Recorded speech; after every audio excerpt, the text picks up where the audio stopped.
Okay. Bwana Yesu asifiwe. Nashukuru Mungu tena kwa ajili ya jioni ya leo.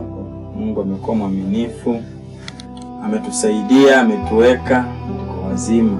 Natumai ya kwamba hata wale ambao ni marafiki na wale wote ambao wanafuatilia Spirit of Worship pamoja na kufuatilia haya mafundisho ambayo huwa tunakuwa nayo kila wakati hapa studioni, natumai ya kwamba Mungu ameweka mko salama. Na leo hii nimeingia studioni ni kwa ajili ya kushiriki pia neno lake Mwenyezi Mungu kwa ufupi tu.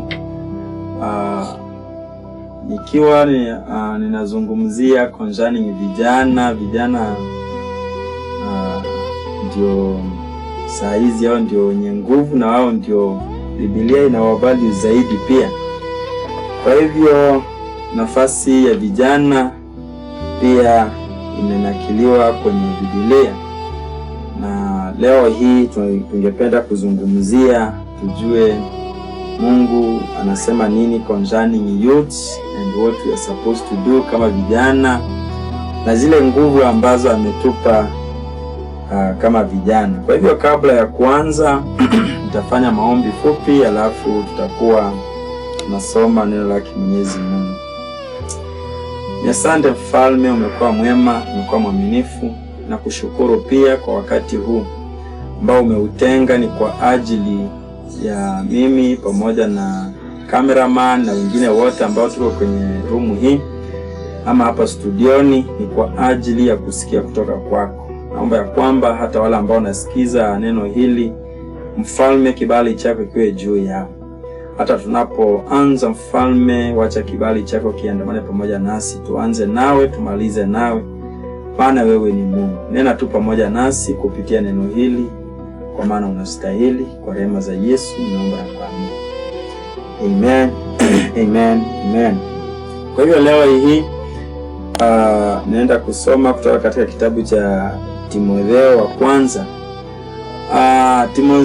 Timotheo ni kijana ambaye tunao nasema kwamba ni kijana yake Paulo.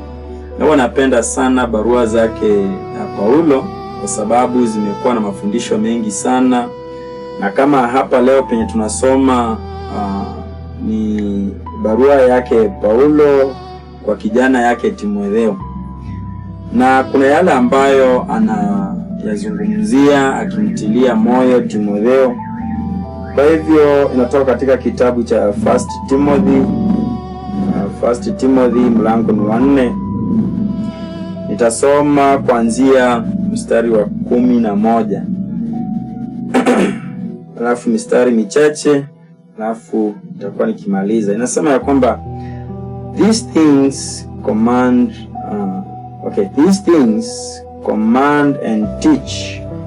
Let no man despise the youth, but be thou an example of the believers in word, in conversation, in charity, in spirit, in faith, in purity. Till I come, give attendance to reading, to exhortation, to doctrine. Neglect not the gift that is in thee, which was given thee by prophecy, with the laying on of the hands of the presbytery. Meditate upon these things, give thyself wholly to them, that thy profiting may appear to all. Take heed unto thyself and unto the doctrine. Continue in them, for in doing this thou shalt both save thyself and them that hear thee. Hili ni neno ambalo, ama niseme kwamba hili ni neno ambalo tunalipata kutoka kwa Paulo, na anamwandikia hii barua Timotheo. Jinsi ambayo nimemwambia kutoka mwanzo ya kwamba Timotheo ni kijana wake Paulo katika Ukristo, ambapo Timotheo anamuita Paulo kama his spiritual father. Na haya maneno ambayo nimeyasoma hapa ni Paulo akiwa anamuelezea Timotheo, na ameanza pale juu kutoka mstari wa 11, amesema ya kwamba these things command and teach. Kuna yale mambo ambayo Paulo anamuelezea Timotheo, na anamwambia kwamba ayaamurishe, si eti ya kwamba ni kuyabembeleza ama kufanya, hapana. Ayaamurishe ni kwa ajili ya kufunza wengine, na anapoyafunza ni wale ambao wale ambao Mungu ameweka mbele ya Timotheo ya kwamba akaweze kushiriki hili neno pamoja na wao. So Paulo anamtilia moyo kwamba ayaamurishe, sio tu kwamba akabembeleze. So wakati Paulo anapomwelezea Timotheo mambo haya, ni kwa sababu anataka Timotheo akaweze kuhubiri hii Injili kwa watu akiwa na ujasiri wote. Na ndio maana ukifika mstari wa 12 anasema kwamba let no man despise the youth, ya kwamba pasiwe na mtu yeyote ambaye ataudharau, asikubali mtu yeyote akaudharau ujana wake. Kwa sababu gani anamwambia haya maneno? Ni kwa sababu amejua vizuri ya kwamba ili neno ikiwa Timotheo atalichukua na uzito, alafu Roho wa Mungu akae ndani mwake, huyo Roho aliyekuwa ndani ya Paulo anapodwell ndani ya Timotheo, anaendeleza hilo neno kulihubiri. Kwa hivyo analihubiri likiwa na uzito, likiwa na Roho wa Mungu ndani mwake. Na ndio maana anamwambia ya kwamba asije akalegea, na asikubali yeyote ya kwamba akaweze kumrudisha nyuma ama akaweze kumudharau, bali akaweze kushikilia lile neno alilopewa kutoka na yale yote aliyojifunza kutoka kwake Paulo, ambaye ni kama baba yake wa kiroho, ambaye amekuwa akimuhimiza mambo haya yote. Na anaendelea nasema ya kwamba be thou an example of the believers in word, in conversation, yani katika hata neno, katika hata mazungumzo yake, hata katika roho, katika imani, na katika usafi wote ama utakatifu wote ule, inafaa akaweze kuonyesha mfano ulio bora. Kwa hivyo hili neno lina maana gani ni kwa hata vijana ambao ni wa siku hizi? Ni kwamba kuna kuna ile kazi ambayo Mungu ameweka ndani mwetu kama vijana. Kuna vipawa fulani ambavyo Mungu ameviweka ndani mwetu, na ametujalia hiyo neema ya kwamba tunapotoka kule nje, tunapofikia wenzetu, tukaweze kuwa mstari wa mbele, ni kwa ajili ya kueneza ili neno, ni kwa ajili ya mataifa. Kama kijana ambaye unamjua Mungu wako, ambaye umekolea katika hili neno, ya kupasa ya kwamba usiachilie maisha yako tufua, bali ukazidi kushikilia neno lake Mwenyezi Mungu, na wala ambao unapatana na wao uwasaidie anga pia wao wakaweze kusonga hatua nyingine katika maisha ya wokovu, na inakuwa ni vyema. Kwa hivyo chochote kile ambacho Mungu amekupa kama kijana pale nje, chochote kile, vile vipawa ndio nazungumzia, vile ambavyo Mungu ameweka ndani mwako, make good use of them. Hakikisha ya kwamba unavitumikia kwa njia ya kumtumikia Mungu. Wengine wako wamebarikiwa na vipawa kama vya uimbaji. Hakikisha ya kwamba unatumia hicho kipawa cha uimbaji ni kwa ajili ya kurudisha utukufu kwa Mwenyezi Mungu. Wengine wanapewa vipawa kama hivi, lakini utapata wanavitumia kwa njia ambayo sio nzuri. Kwa hivyo leo inakuhimiza tumia hicho kipawa vizuri, kwa sababu uko na nguvu, and your position is valued in his kingdom.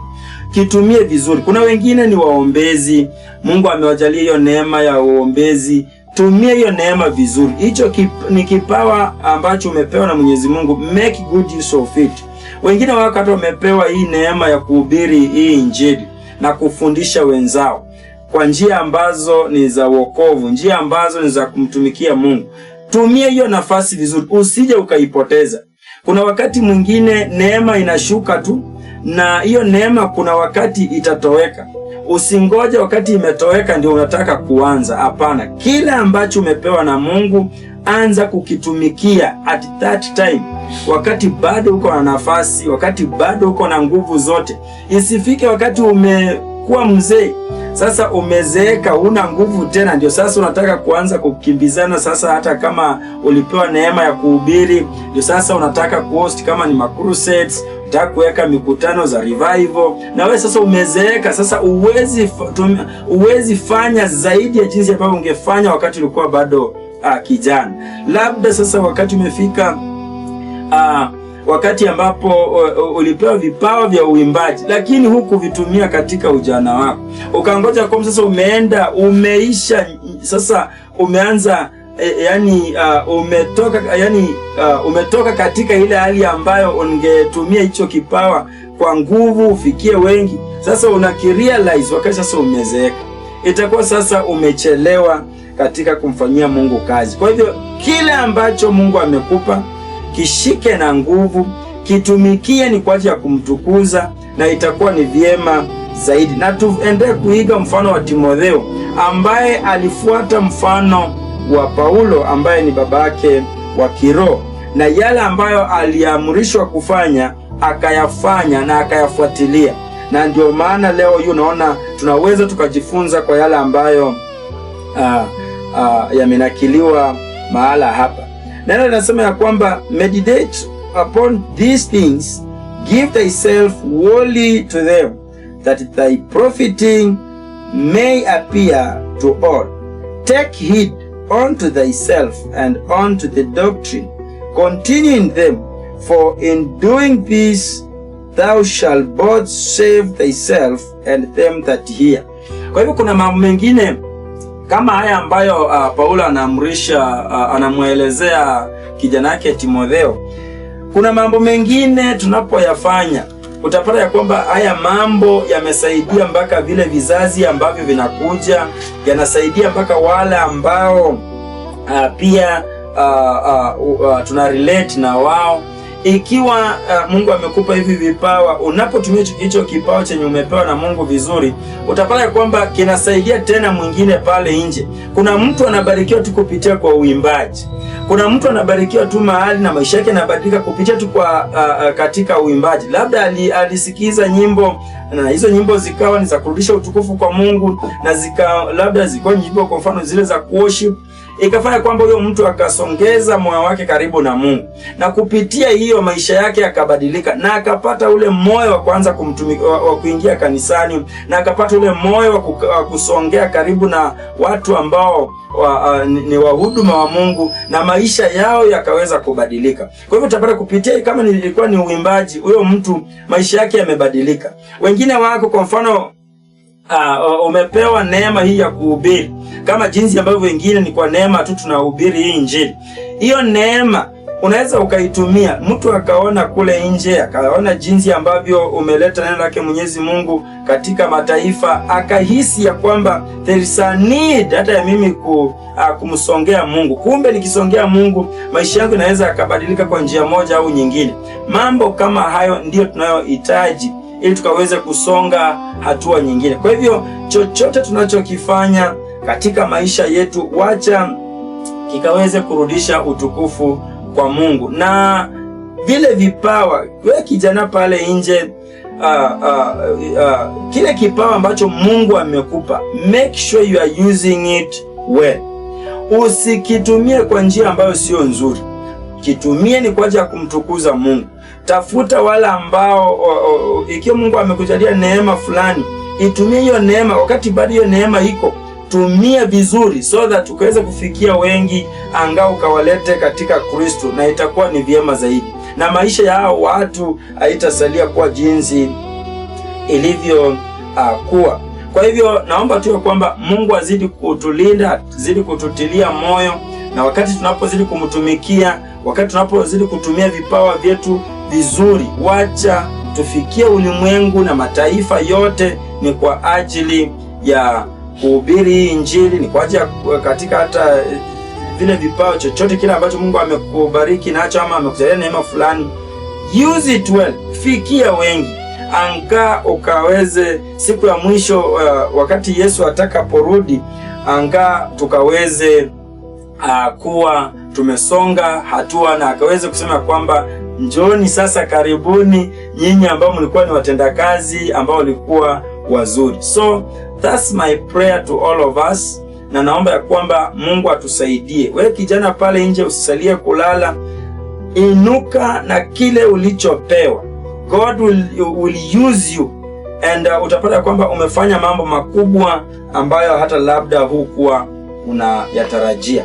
Kwa hivyo Mungu wa amani awabariki sana na awatende mema, na mkazidi kumsongea Mungu. Usione ya kwamba maisha yako yameharibika to an extent ya kwamba ukisongea Mungu hawezi kukupokea. Hata huyu Paulo ambaye leo hii anahubiri hii Injili, mbeleni hakuwa mtu mzuri. Alikuwa mtu ambaye nyenendo zake zilikuwa ni potovu, matendo yake yalikuwa maovu, lakini alipokutana na mwenye kanisa ambaye ni Kristo Yesu, alibadilisha maisha yake, na saa hii ndio huyu tunasoma barua zile ambazo aliandika na yale matendo makuu ambayo aliyatenda na wale aliowainua hata katika huduma kama huyu Timotheo, na saa hizi tunaona kazi nzuri na kazi njema aliyoifanya baada ya kubadilisha maisha yake. Kwa hivyo hata wewe ambaye bado uko kwa ulimwengu, uko bado katika dunia hii, unafanya mambo ambayo labda unaona kwamba kwa matendo yangu sifai kwa Bwana, nataka nikwambie kwamba he can still use you. Just come the way you are. Kuja kwake tu jinsi ulivyo. He is ready for you and he will accept you, he will receive you, na utaona ya kwamba akianza kubadilisha maisha yako polepole, na baadaye utajikuta ukiwa umesimama. Kwa hivyo sina la ziada. Ni mimi Nixon tu mahala hapa kila wakati, nazidi kuwahimiza na kuomba pamoja nanyi. Naomba ya kwamba hili neno linapokupata, wacha likageuze maisha yako in one way or the other, and it shall be well with you. May God bless you, may God do you well. Wala ambao mnazidi kutufuatia kwenye hii Spirit of Worship, I still welcome you. Tufuate kabisa popote pale, iwe ni TikTok, iwe ni YouTube. Fuatilia haya mafundisho ya kujenge, ya kusaidia, na unaposaidika nawe saidia mwingine, na inakuwa ni vizuri, na hii Injili itaendelea kusonga, ikifikia wengine, na itakuwa ni vyema zaidi. Mungu awabariki na watende mema. Kwa hivyo acha tuombe, alafu tutaweza kumaliza.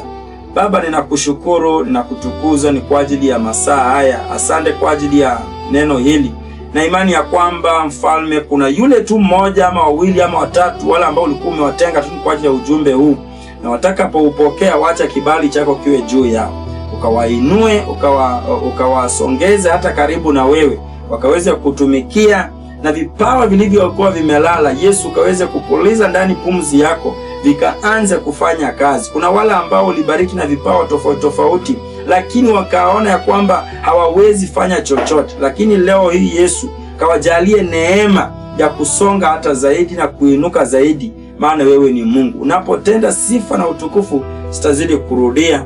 Ni kwa Yesu Kristo nimeomba na kuamini.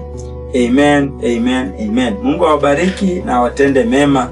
Asanteni sana, hadi wakati mwingine tutakapopatana mahala hapa, na tutazidi kumtukuza Mwenyezi Mungu. God bless us all.